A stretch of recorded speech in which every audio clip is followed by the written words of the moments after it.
केवल हमारे इस जन्म का फल नहीं है, अभी तो कई जन्मों का पुण्यों का फल है जो हमें सत्संग प्राप्त हुआ। उसमें भी हम लोग सदगुरुदेव स्वामी केवराम महाराज जी के इस 140वें जन्मोत्सव को मना रहे हैं,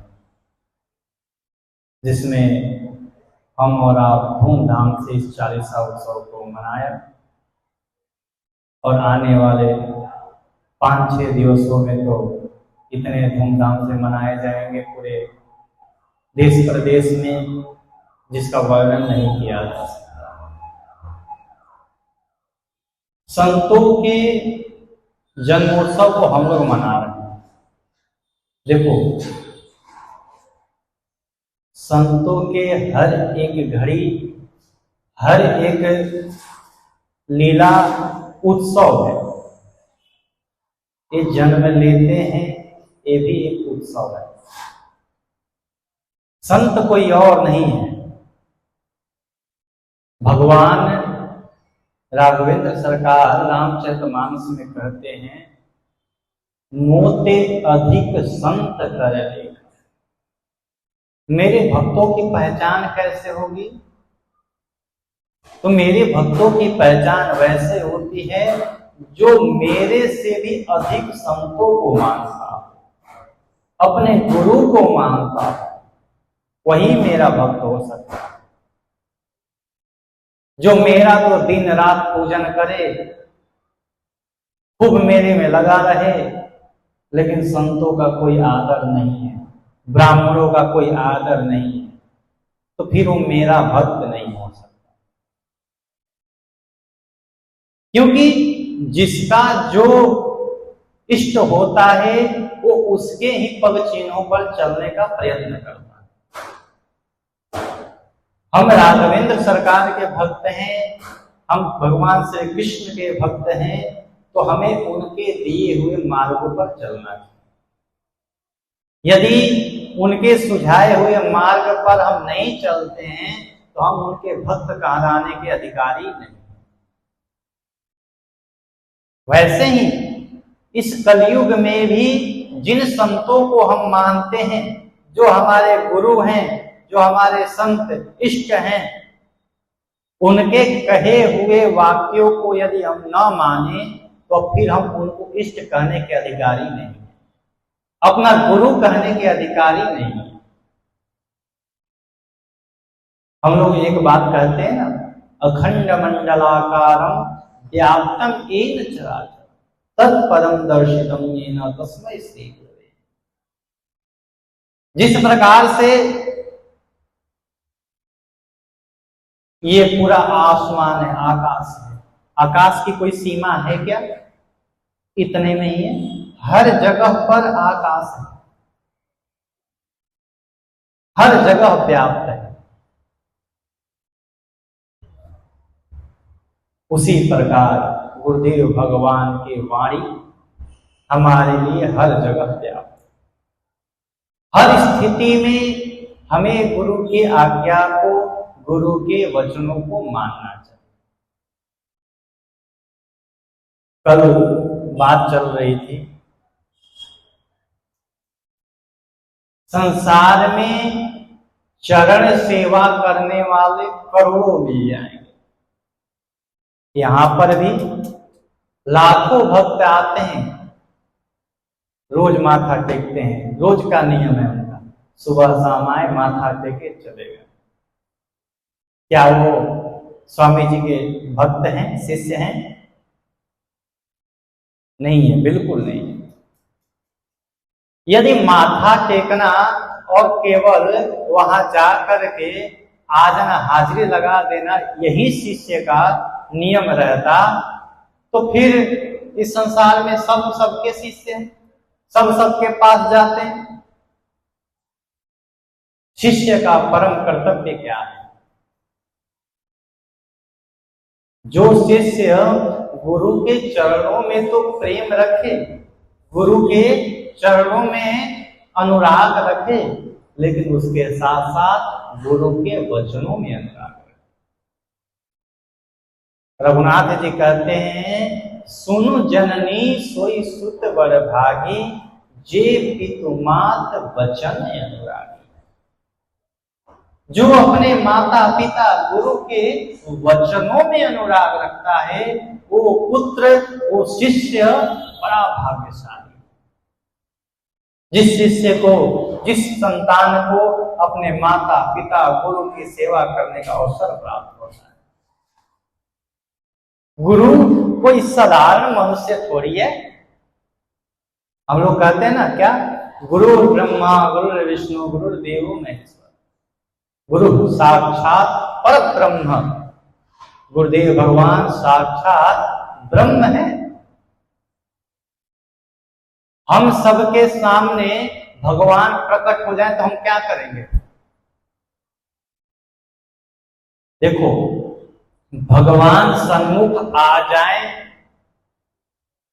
तो आप सोचोगे कि हमारे अंदर के सारे विकार अपने आप नष्ट हो जाएंगे। ऐसा मन में है? कभी नहीं हो सकता। अगर ऐसा होता तो ये जो दुर्योधन है, वो न जाने कितने बार भगवान का दर्शन किया, उसके अंदर के क्रोध और लोभ तो गया नहीं, है ना?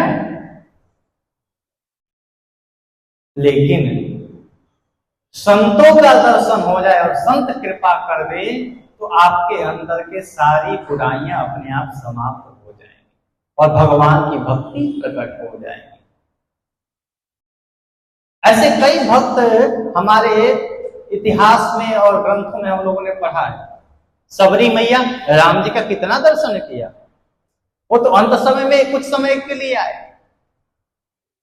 लेकिन उनके ऊपर उनके गुरु की कृपा है, गुरु के वचनों में अनुराग है। गुरु जी ने कह दिया, बेटा आज ऐसा होने वाला है, हम प्रतीक्षा कर रहे, अगर वैसा नहीं हुआ तो गुरुदेव के ऊपर से विश्वास उठ जाएगा फिर हम लोगों का।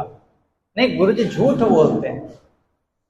लेकिन धन्य है सबरी मैया जो अपने गुरु के वचनों पर ऐसा विश्वास किया। गुरु जी ने कहा, पुत्री तुम्हें कहीं जाने की आवश्यकता नहीं है, तुम तो यहीं रहो, स्वयं ब्रह्म तुम्हारे पास आएंगे तुम्हें दर्शन देने। और सबरी मैया, गुरुदेव ने आज्ञा दिया है कि भगवान आएंगे, आज नहीं आए, कोई बात नहीं, कुछ काम आ गया होगा उनका, कल आएंगे। और नित्य ही प्रभु की प्रतीक्षा करती हैं। उनके पास क्या है? कोई जप तप है, योग साधना है? सबरी को क्या पता था, क्या चीज है तपस्या। क्या पता था उनको कि तपस्या क्या होती है? बेचारी भिलनी। सबरी को क्या पता था, क्या चीज है तपस्या। तो किया क्या? बस राम राम कह के हल कर ली सब समस्या। बस राम राम कह के हल कर ली सब समस्या।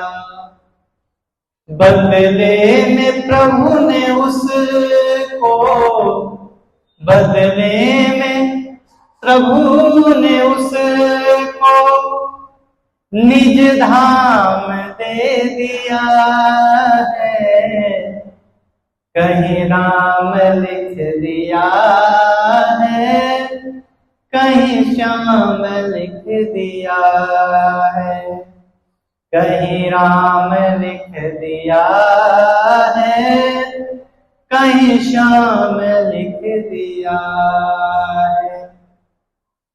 श्वासों के हर सिरे पर, श्वासों के हर सिरे पर तेरा नाम लिख दिया है, कहीं राम लिख दिया है, कहीं शाम लिख दिया।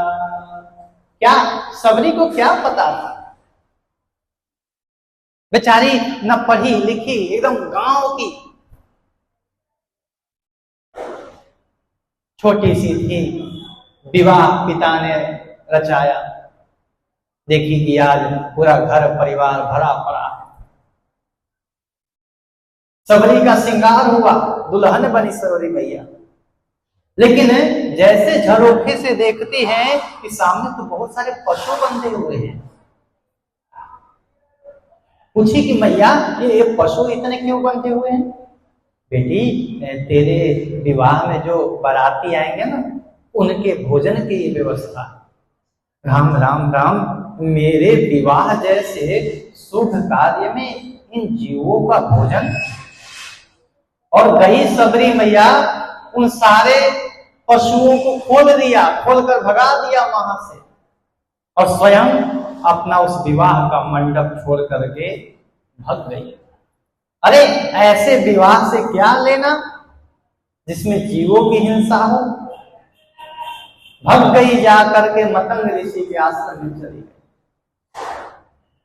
संतों ने तो मतंग ऋषि के ऊपर कितना बड़ा बड़ा आरोप लगाया, लेकिन मतंग ऋषि ने कहा नहीं, ये मेरी शरण में आई है, इसको नहीं छोड़ने वाला।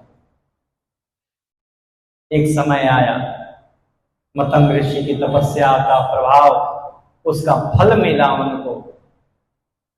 स्वयं भगवान के पार्षद आए भक्तों को लेने के। सबरी मैया हाथ जोड़ करके खड़ी हो गई, गुरुदेव मैं तो केवल आपके आश्रित हूं, आप नहीं रहेंगे तो मैं यहां कैसे रहूंगा, मुझे भी ले चलिए अपने साथ में।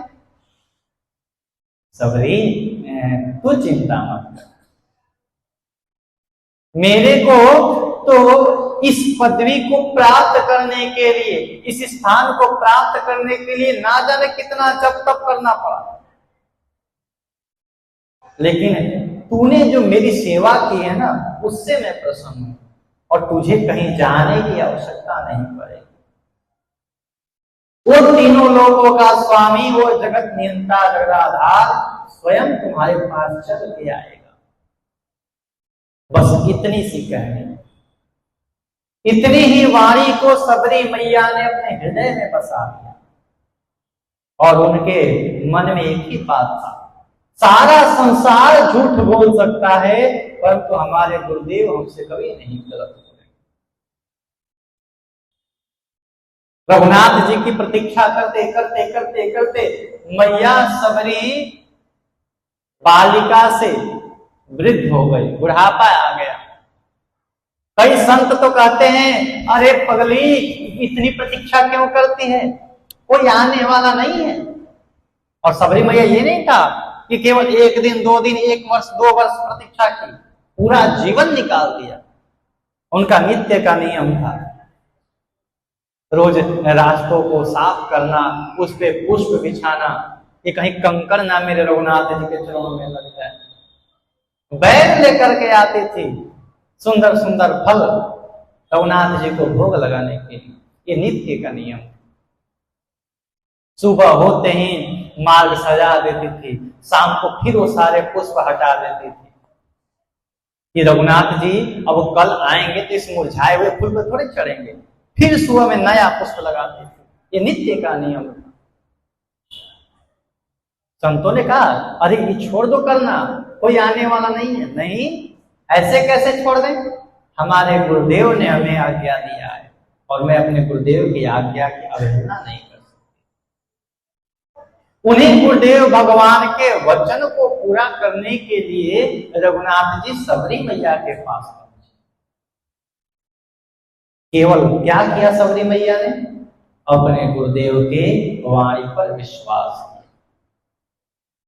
अपने गुरुदेव के वाणी पे जो विश्वास करता है, उसी विश्वास से ही श्रद्धा उत्पन्न होती है, और श्रद्धा से ही परमेश्वर प्रकट होते हैं। जिसके अंदर श्रद्धा नहीं है, भगवान आने वाले बिल्कुल नहीं। हमारा न्याय तो कहता है गुरु वेदांत वाक्येषु दृढ़ विश्वास श्रद्धा।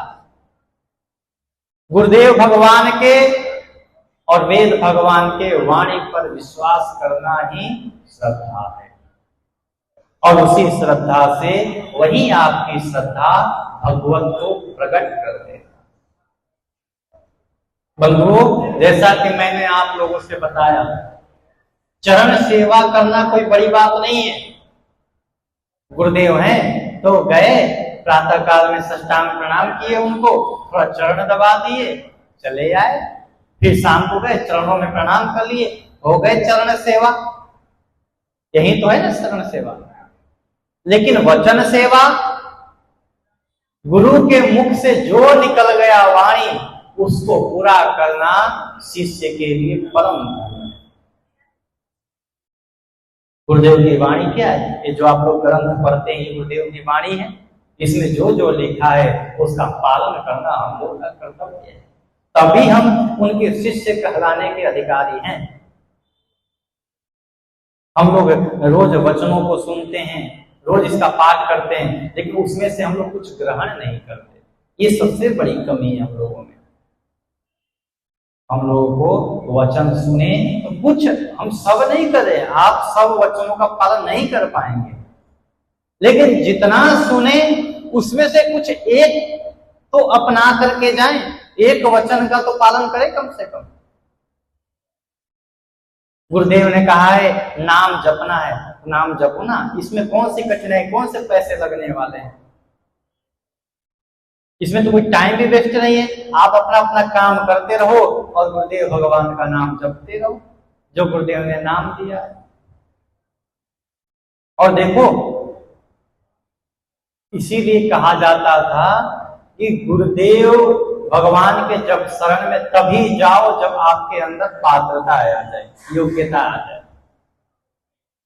आपके अंदर योग्यता नहीं है ना, तो आप गुरु दीक्षा लोगे भी तो आप गुरु का अपमान करोगे। गुरुदेव ने आपको नाम दिया, मंत्र दिया, यदि आपने उसका जाप नहीं किया तो उसका पाप गुरुदेव भगवान पर पड़ता है। इसीलिए पहले के गुरु थे पर ठोक पीटते थे शिष्यों को, ऐसे जाते ही नहीं दीक्षा दे देते थे। जब हम अपने गुरुदेव भगवान से बोले गुरु जी हमें दीक्षा चाहिए, गुरुदेव का अभी नहीं देंगे, अभी तुम अच्छे से शास्त्री करो। शास्त्री कर लिए, गुरु जी अब नहीं, अभी भी नहीं, अभी आचार्य करो। तो ऐसे गुरु जी ने समय लिया। तो पहले के जो गुरु होते थे वो ऐसे नहीं दीक्षा देते, लो भाई आजकल तो दे रहे हैं, आप बोल दो एक बार कि मेरे को दीक्षा लेने, हजारों गुरु खड़े हो जाएंगे दीक्षा लेने के लिए, क्योंकि उनको पता नहीं है। जिसको लोभ है कि भाई हमारे इतने सारे शिष्य हों, हमारे इतने सारे यजमान हो, वो यही करेंगे, और अंत में होता क्या है? दोनों कुएं में गिरते हैं। वो सुने ना, अंधा गुरु बहरा चेला, दोनों नरक में खेलम खेला। वही हाल होता है फिर, न गुरु स्वयं पार जाता है न शिष्य पार जाता है, फंस के गिर जाते हैं। पहले गुरु लोग बहुत साधना करवाते थे, ऐसी कठिन कठिन परीक्षाएं लेते थे कि आप उसको देते ही आधे में सब कुछ छोड़ के भाग जाते थे कि नहीं हमारे बस की बात नहीं। क्योंकि यदि आपने अगर एक बार दीक्षा ले लिया, गुरुदेव के शरण में चले गए, तो फिर तो उनके बातों को मानना पड़ेगा, उनके वचनों को आपको ग्रहण करना पड़ेगा। यदि आप उनके वचनों को नहीं मानते तो आप अपना अहित तो करते हैं, उस पर गुरु को भी उसका दंड मिलता है, पाप मिलता है कि आपने शिष्य बनाए और आपके शिष्य फिर ऐसे कर रहे हैं। जितना आपको दंड मिलेगा उससे 2 गुना दंड गुरु को मिलता है। तो क्या आप लोग या हम लोग ये चाहेंगे कि हमारे कारण गुरुदेव भगवान को कष्ट या पाप मिले? नहीं चाहेंगे। इसीलिए निरंतर कुछ न कुछ गुरु के वचनों का पालन करते रहिए। क्या बड़े बड़े बात थोड़ी, छोटे छोटे बात। ये जो 16 शिक्षाएं आप लोग पढ़ते हैं, मेरे को बड़ा आनंद आता है सुन करके। उसके वचनों को देखिए ना कितना सुंदर है। पूरे संसार को, पूरे जगत को एक दृष्टि से देखो, अच्छे भाव से देखो, है ना? इसमें कौन सी बड़ी बात है? अच्छे भाव से देखो ना, सब प्रिय रखे। सच बोलना है, सच बोलने का अभ्यास करो, झूठ बोलना ही क्यों है? नित्य ही भगवान के नाम का जाप करना कौन सी बड़ी बात है? जपो इसको। और एक बात विशेष ध्यान रखिए, ये नाम जप ही हमारे जीवन को सुधार सकता है, हमारे अंदर के सारे पापों को, सारे अज्ञानताओं को नष्ट कर सकता है। राम नाम सुंदर करतारे, संशय विहग पुरावन। संशय रूपी पक्षियों को उड़ाने के लिए राम जी का नाम, भगवान का नाम ही सुंदर है।